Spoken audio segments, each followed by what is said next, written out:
Hello, bachcho. Let's take a given question. The question says a particle is taken from point A to point B under the influence of force field. Now it is taken back from B to A and it is observed that work done in taking the particle from A to B is not equals to work done in taking it from B to A. If WNC and WC is the work done by non-conservative and conservative forces present in the system respectively, delta U is the change in potential energy and delta K is change in kinetic energy, then option A WNC minus delta U is equals to delta K, option B WNC minus delta U is equals to minus delta K, option C WNC plus WC is equals to delta K, option D WC is equals to minus delta U. So we need to first understand what exactly is the meaning of conservative and non-conservative force. यहाँ पे NC और जो C लिखा है that is conservative and non-conservative, right? So यहाँ पे अगर हम बात करें conservative forces की, conservative force की अगर हम बात करें, so it is independent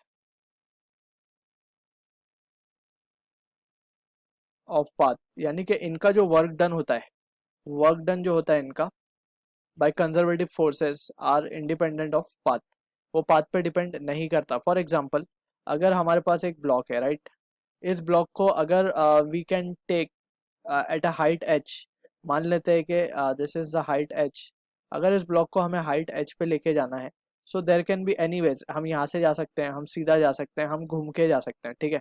so any कहीं भी कोई भी रास्ता if we choose to go up to height h, so it will be the same, that is mgh. अगर हम देखें so force will be in the downward direction mg and displacement ऊपर की तरफ है, so minus mgh will be the gravitational force or we can say work done by gravity, so it is minus mgh. So it is independent of path. हम देख सकते हैं this is first second path, this is first path, this is third path, so it is independent. कोई भी path से जाओ हमेशा it is depending upon initial and final point, ठीक है ना. whereas अगर हम बात करें नॉन कंजर्वेटिव फोर्स की, so non conservative force depend करता है पाथ के ऊपर. Non conservative force depends on path. इसका बेस्ट एग्जांपल ले सकते हैं हम फ्रिक्शन का, ठीक है. अगर हम बात करें let's suppose we have a block and this block is move from here to here, ठीक है. सो यहाँ पे अगर हम देखें ए पॉइंट से बी पॉइंट पे गया है ब्लॉक, फिर बी से ए पे वापस लाया गया है इसे, ठीक. सो फ्रिक्शन फोर्स अगर जब हम यहाँ से ए से बी जा रहे हैं, so friction force will be towards left, ठीक है.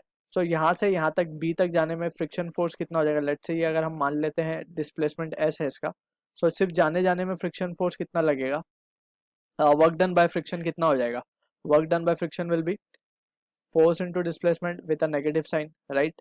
और अगर अब हम बी से ए की तरफ आए, सो जब बी से ए की तरफ आएंगे तो फ्रिक्शन फोर्स की डायरेक्शन ये हो जाएगी, फिर अगेन माइनस एफ एस. तो यहाँ पे हम देख सकते हैं कि it will be minus two F S, यानी कि it is depending upon the path. Path अगर बदलेगा और ज़्यादा लंबा पाथ होगा तो ये वैल्यू भी और बढ़ जाएगी. So this is how we can say conservative and non conservative forces को हम डिफाइन करते हैं. So friction is the example of non conservative force, alright. और from this also we need to understand about work energy theorem. जब हम work energy theorem लिखते हैं, so we write work done by all the forces whether conservative and non conservative, सारे ही के submission मिला करके आता है change in kinetic energy, that is kinetic energy final minus kinetic energy initial, right. So work done by all the forces whether conservative non-conservative is equals to change in kinetic energy. So this is one thing we need to remember. Also अगर हम बात करें definition of potential energy की, so potential energy as such it is not defined, but the change in potential energy is defined as minus of work done by conservative force, right. So change in potential energy is negative of work done by conservative force. और इसी expression को also we can write for a small change in potential energy, we can write this as to be minus dwc. so these are the expression we need to remember and clear with, ठीक है ना. so यहाँ पे conservative force की field होती है जिसके अंदर वर्क डन इंडिपेंडेंट होता है, right. So we need to be careful with this.